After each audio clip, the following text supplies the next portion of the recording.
Why doesn't the Easter Bunny get hot during summertime? Because he has hair conditioning.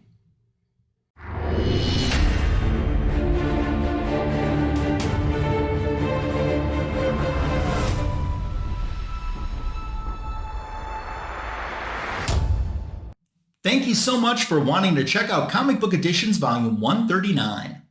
In today's video, I have a lot to talk about, plus I want to show you the oldest Superman comic book that's now in my personal collection, and a disappointing eBay purchase. All of that and more in today's video. Thanks for stopping by. I'm going to be a little self-indulgent with the first thing that I'm going to show you today, which is the hardcover version of Tribute Loretta Lynn.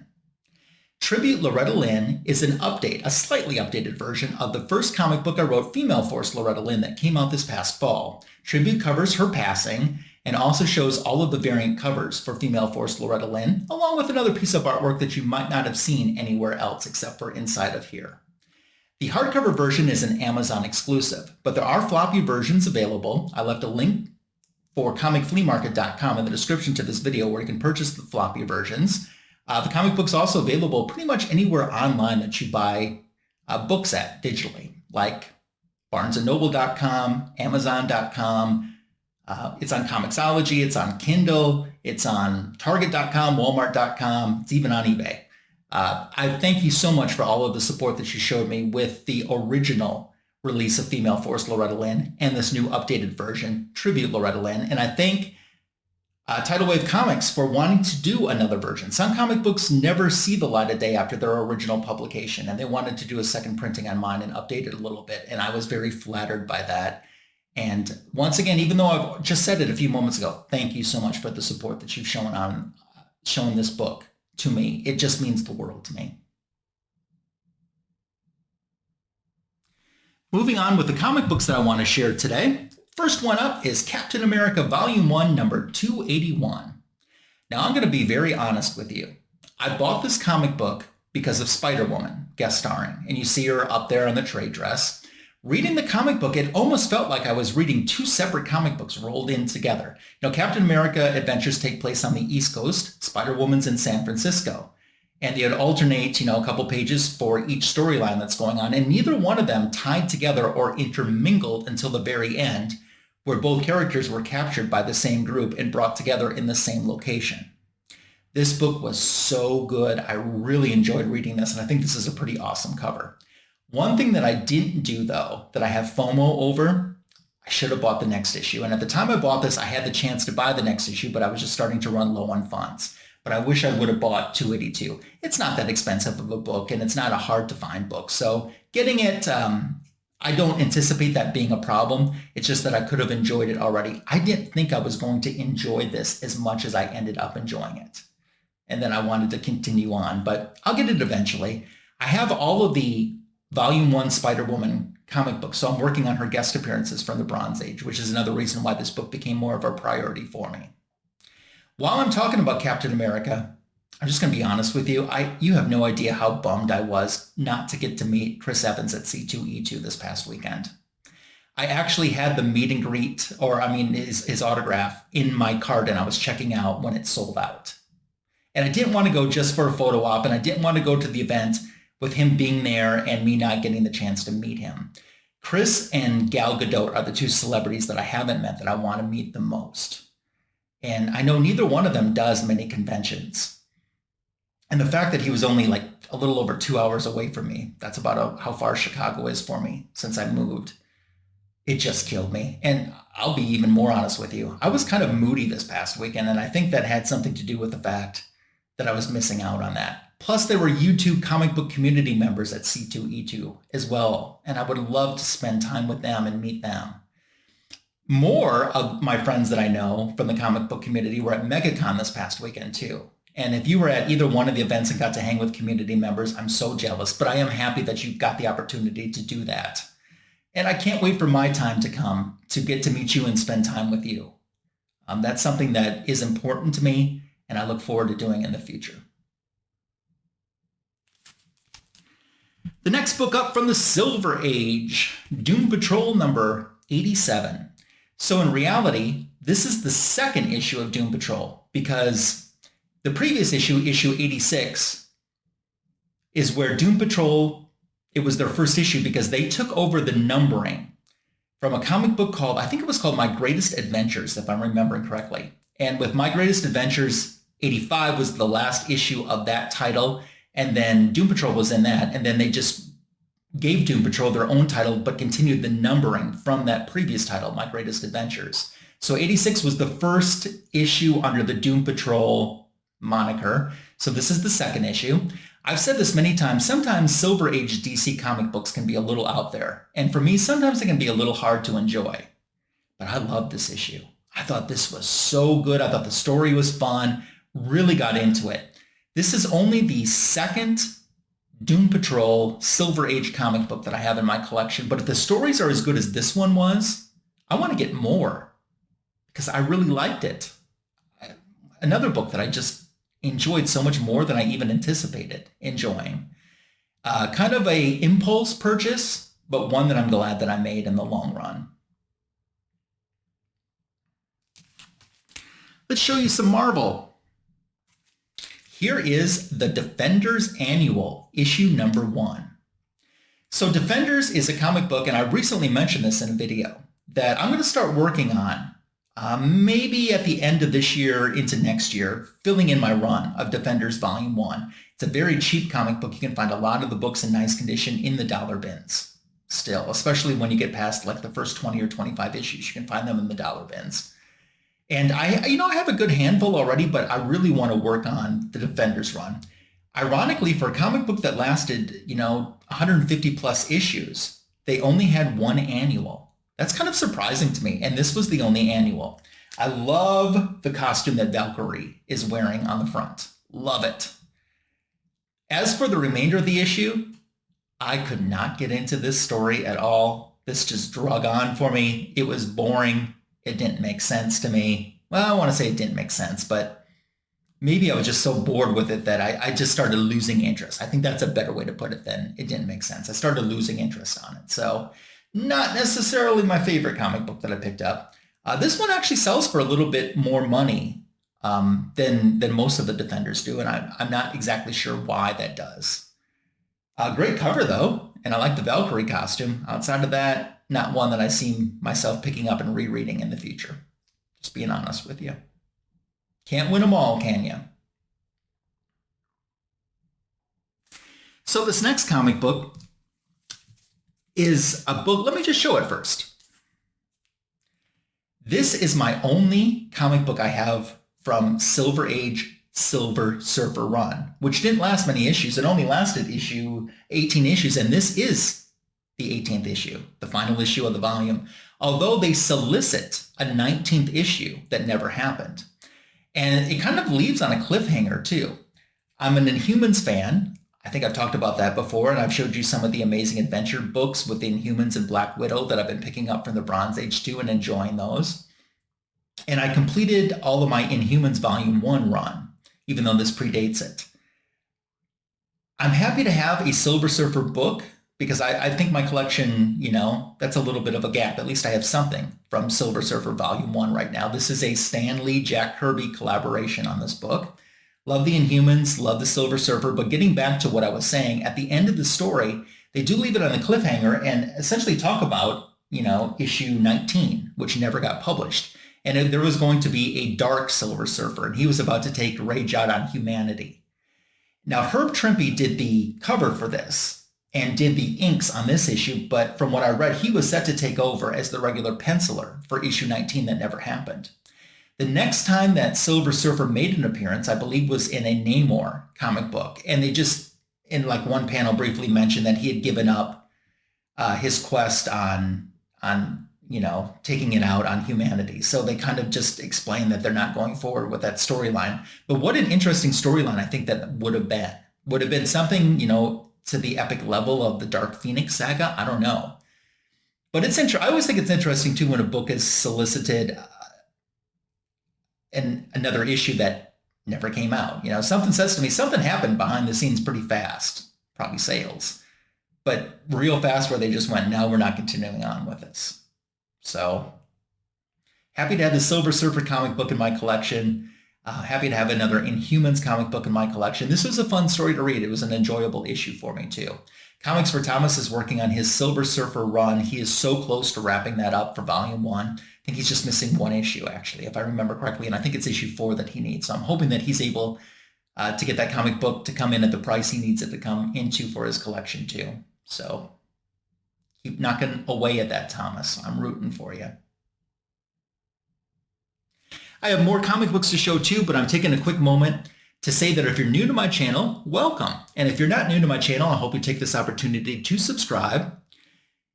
Clicking the like button, giving it a thumbs up is a great way to show support. And later on at the end of the video, of course, I'll be inviting you to comment on the books that I'm showing today.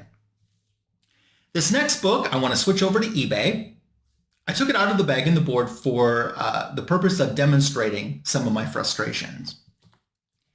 So we're sticking in the Silver Age, Teen Titans, Volume 1, Issue number 9. You're going to be seeing a lot of Silver Age Teen Titans on my channel the next few months. So I bought this on eBay. I have just had the worst luck buying comic books on eBay. I've been on eBay, since eBay was a newer entity. And I bought a lot of different things on eBay. And I never had problems until I buy comic books. So this book was described, and it did have a picture. It was described as a VF, very fine. I don't know if you would call it a VF considering when it arrived to me, the cover was detached. And they're like, oh, it must have happened during shipping. And I'm thinking to myself, how does that happen during shipping? I mean, I still see the staples here. On the back cover, got a little piece missing there, and that's a VF. Some subjective grading. I did get my money back, everything with it. That's not the point. It was just disappointing when you think you're getting something and you don't get what was described. And I know grading is subjective, but it is what it is. Just a little disappointed on this. I have already taken measures and steps to replace this comic book. And this summer, I do anticipate completely wrapping up Volume 1 of Teen Titans. I don't need any help in that area. So that's something, like I said, since you'll be seeing more Teen Titans on my channel in the coming months that I'll be talking about more. I just find myself more and more not interested in purchasing comic books from eBay. More disappointments than anything else. Still more books to show you, but holy moly, my back issue of the week short that I dropped yesterday. In a matter of a few hours after it dropped, it already got 1.2K views.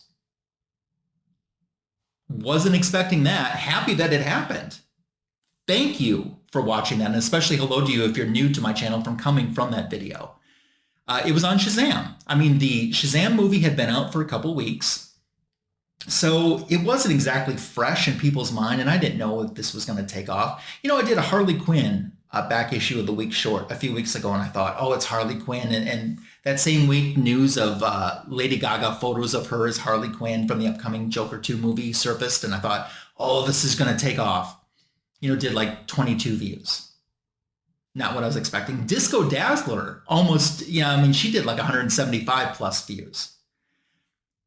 But this, and who thought Disco Dazzler would outperform Harley Quinn? But this Shazam one, oh my gosh, you guys never disappoint me in the support and friendship that you show me. And thank you for doing that and supporting the back issue of the week. I have many more fun books to share out of my personal collection as the back issue of the week. I'm more biased to Bronze Age and Copper Age and sometimes Silver Age. You see mostly the older stuff because that's what my channel that's what my collection consists of. But thank you so much for that. Jumping over now to some half-price books haul. And I promised you at the beginning of the video, the oldest Superman comic book in my collection. And it's this one now. It's Volume 1. What is that? Issue 190. Is that correct? Yeah, 190. So 190, I was at a half-price books and I found this for $2. How can you pass up a Silver Age Superman comic book for $2? And then I opened it up and the interior pages are as white can be. They are Perry white. It's a pretty good pun there. Just came up with that. spur of the moment. Story is, you know, what I was kind of talking about before. With Silver Age DC, you get a mixed bag sometimes of stuff. And wasn't necessarily, you know, the greatest story ever, right? It wasn't horrible either. Essentially, four beings become different elements. And with all of these element men essentially destined to fight Superman and try to take him down.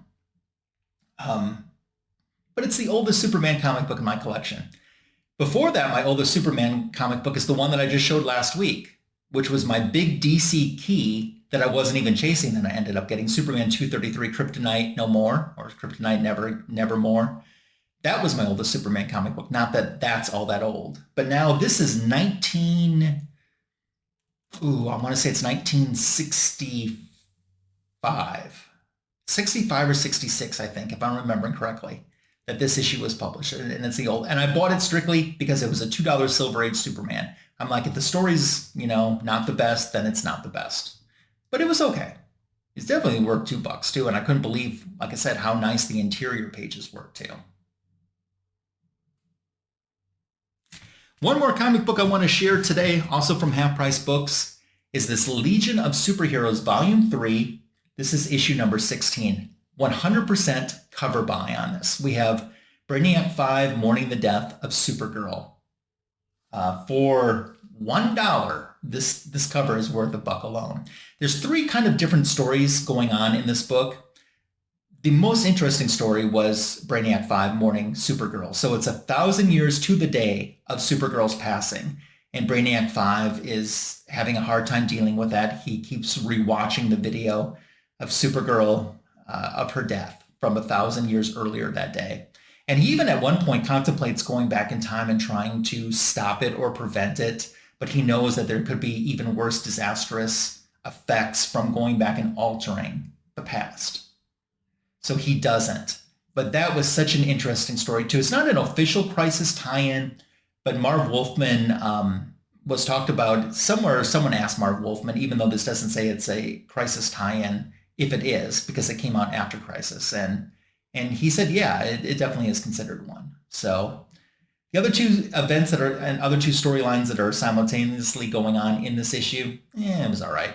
Brainiac 5 was definitely the more interesting one for me. And I actually thought I had this book. I don't know why I didn't pick this up when I was, you know, a childhood collector, because this certainly has a lot of the signs. Supergirl really isn't in it that much. Just on a computer screen a couple times. She's talked about more than she's actually seen. And she gets a little more real estate on the cover than she does in the interior of the book. But it doesn't matter. I said I bought it strictly for the cover and because it was $1. You can't pass up something like that. So that brings us to an end of the books I'm sharing for Comic Book Editions Volume 139 today, and I thank you for joining me. I'd love to know out of all of these books, which one was your favorite. So make sure to leave me a comment below and tell me. Tell me if you're hunting any of these books, or if any of these books remind you of books that you're hunting for, if you already have them in your collection, if you have interest in them, anything you want to dialogue about, we can do that. Coming up on my channel in the future, so this is kind of how it's shaking out. This upcoming weekend, on Easter Sunday, actually, I'm going to a comic show. There's actually a comic show in my area on Easter, and I'm going with some friends. I've talked about them before. They're twin brothers, and they both collect. One is a little more DC, and one is a little bit more Marvel specific. And we're going together to go hunting at this comic show on Easter, so I'm looking forward to doing that this weekend. So I don't know if I'll find anything or not, but if I do, I'll be sharing that in an upcoming Comic Book Editions video. I also have another spectacular spider haul video to drop for the month of April here on my channel, so be looking for that. That will be part 5 of at least 7 planned parts. And, oh, my friend Andre, he just had a birthday yesterday. Well, he's getting ready to A-OK me again, and I'll be sharing that this month on my channel as well. So that's what I know for the immediate future of my channel. Of course, all of that could change too, but that's at least kind of what I have planned out at the present moment. Thanks for making it to the end of this Comic Book Editions video, and I hope you have a fantastic rest of your day. I'll catch you. There's no Fanboys Live in the Retro Review this Sunday, just to let you know. We're taking Easter off. But I'll catch you next week with the back issue of the week short on Monday and my next comic book editions video on Tuesday. See you then. Take care.